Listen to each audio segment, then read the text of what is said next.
Hii ni sehemu ya 6 ya simulizi ya David. Tunaendelea tulipoishia. Kwa sekunde chache nilishindwa hata kupumua. Nilikuwa nimesimama mbele ya mwanaume ambaye sikuwahi kumuona maishani mwangu. Lakini alikuwa anazungumza kunihusu, kana kwamba alinilea tangu nikiwa mtoto. Alikuwa mrefu. Alivaa shati la rangi ya kijivu lililopigwa pasi vizuri. Miwani yake myeusi ilificha macho yake, jambo lililofanya iwe vigumu kujua alikuwa anawaza nini. Lakini sauti yake ilikuwa tulivu sana, tulivu kupita kiasi. Kwa hilo ndilo lililonifanya nimwogope zaidi. Nilimtazama Salum. Uso wake ulikuwa umejaa hofu. Kwa mara ya kwanza tangu nimkute nilimwona akitetemeka. "Salum," mwanaume yule alisema tena. "Si nilikuambia tusikutane tena?" Salum hakujibu. Aliinama kidogo, kana kwamba alikuwa akitafakari jambo. Mwanaume yule akageuza macho yake kwangu. "David, unafikiri unautafuta ukweli, sivyo?" Kisha nikaitikia, "Ndio." "Basi, acha kutafuta." Nilimuulizia, "Kwa nini?" "Kwa sababu kuna ukweli ambao ukijulikana hauwezi kubadilishwa." Nikamsogelea hatua chache. Nikamuulizia, "Unamaanisha nini?" Badala ya kujibu alicheka kidogo. Hakikuwa kicheko cha furaha. Kilikuwa kama cha mtu ambaye anajua jambo ambalo wengine hawalijui. "Bado wewe ni mdogo sana kuelewa." Maneno yale yalinikera. Nikamwambia, "Sina miaka 7 tena.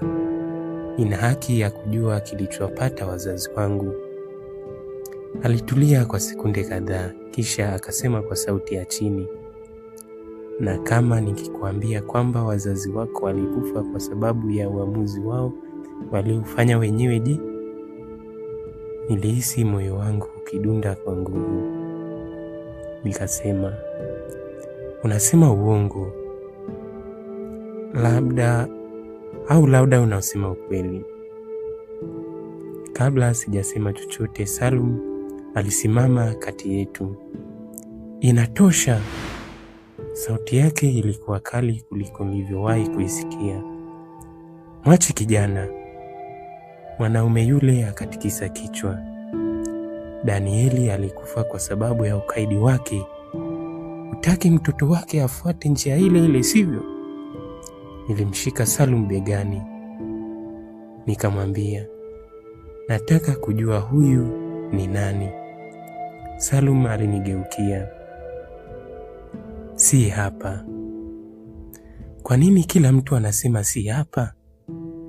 Akanambia, "Kwa sababu masikio mengi yanasikia kuliko unavyofikiria." Nilichanganyikiwa. Niligeuka nikamwangalia tena yule mwanaume, lakini alikuwa tayari anaondoka. Aliingia kwenye gari jeupe lililokuwa limeegeshwa upande wa pili wa soko. Kabla mlango haujafungwa, alishusha kioo. Akasema, "David." Nilimtazama, kisha akaendelea, "Ukipata nafasi ya kurudi mjini, usipoteze." Gari likaondoka taratibu. Nililitazama mpaka likapotea. Nikamgeukia Salum. Nikamwambia, "Sasa utanieleza kila kitu eti?" Salum hakujibu mara moja. Aliingia ndani ya kibanda. Akaniletea chupa ya maji. "Hebu kunywa kwanza." Nilikunywa. Niliona mikono yangu ikiwa bado inatetemeka. Baada ya dakika chache, Salum aliketi kwenye kiti cha mbao. Akanionyesha niketi mbele yake. Akaniita, "David." "Ndio." kuna jambo ambalo sikutaka nikuambie kwa sababu sikuwa na uhakika kama ulikuwa tayari ulisikia. Nikakaa kimya. Baba yako alikuwa mtu mwaminifu sana. Nikamwambia, najua. Lakini wakati mwingine uaminifu una gharama kubwa. Nilimuulizia, unamaanisha nini? Miaka mingi iliyopita, kijiji hiki kilikuwa na mradi mkubwa wa maendeleo.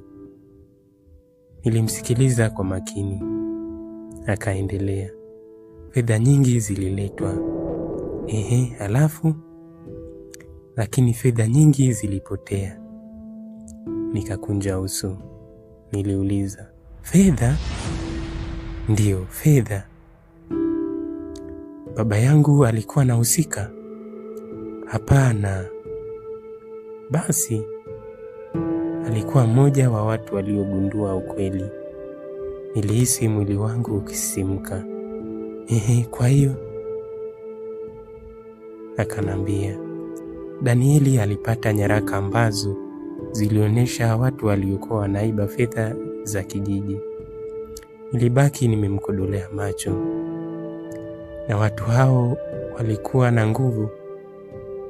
Ananiambia, na watu hao walikuwa na nguvu. Nilimuulizia, kiasi gani? Walikuwa wanaheshimika. Ni viongozi? Salum hakusema ndio, lakini hakusema hapana. David, ndio. Kuna watu ambao walikuwa tayari kufanya chochote ili siri ile isijulikane. Nikakumbuka maneno ya baba kwenye daftari. Alikuwa akiandamwa. Ndio. Lakini mbona polisi hawakufanya uchunguzi? Salum akacheka kwa uchungu. Unafikiri hawakujua? Maneno yale yanifanya nitetemeke. Unamaanisha? Sitaki kukushawishi uamini chochote bila ushahidi. Lakini kwanza lazima ujione mwenyewe. Akasimama, akaenda kwenye kabati la zamani. Akatoa bahasha ya kahawia iliyokuwa imechakaa. Akarudi nayo mezani. Akaishika kwa nguvu. Akanambia, hii bahasha nimelihifadhi kwa miaka 18. Nilimuulizia, ina nini? Baba yako alinipa siku 2 kabla hajafa. Mapigo ya moyo yalianza kwenda kasi. Kwa nini hukuwahi kunitafuta? Uso wa Salum ukabadilika. Kanambia, nilitaka kukutafuta. Nikamuulizia, basi kwa nini hukufanya? Kwa sababu niliambiwa kwamba na wewe umefariki. Nilishtuka. Nani alikuambia hivyo? Mwanaume yule aliyekuwa hapa muda mfupi uliopita. Nilihisi kama dunia imenizunguka. Alikuambia nimekufa? Ndiyo. Kwa nini? Mimi sikujua. Kimya kikatawala kwa sekunde kadhaa. Kisha Salum akanipa ile bahasha. Akanambia, hebu ifungue. Mikono yangu ilikuwa mizito. Polepole nikaifungua. Ndani kulikuwa na picha kadhaa. Picha ya kwanza ilikuwa baba yangu akiwa na wanaume 4 ambao sikuwafahamu. Picha ya pili ilikuwa ya mkutano uliofanyika ndani ya jengo la halmashauri. Lakini picha ya tatu ilinifanya nisimame ghafla. Ilikuwa picha ya familia yetu. Mimi, mama, baba, na nyuma yetu alisimama yule mwanaume mwenye miwani myeusi akitutazama. Nilihisi mgongo wangu ukipata baridi. Salum, akaniitikia, ndio. Huyu mtu alikuwa anatufahamu tangu zamani? Salum akafumba macho kwa sekunde. Zaidi ya unavyofikiria. Nikamuulizia, ni nani? Kabla hajajibu, mlango wa kibanda ulifunguliwa kwa nguvu. wanaume wawili waliingia ndani. Ni wale wale wanaume niliowaona siku ya kwanza wakiwa kwenye pikipiki. Mmoja wao akasema kwa sauti nzito, "Salum, muda wako umeisha." Mwingine akanitazama moja kwa moja, na wewe David, unatakiwa uje nasi."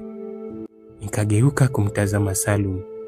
Uso wake ulikuwa umejaa hofu, lakini badala ya kukaa kimya, alipiga kelele kwa nguvu, "Kimbia David, usiangalie nyuma. Kimbia."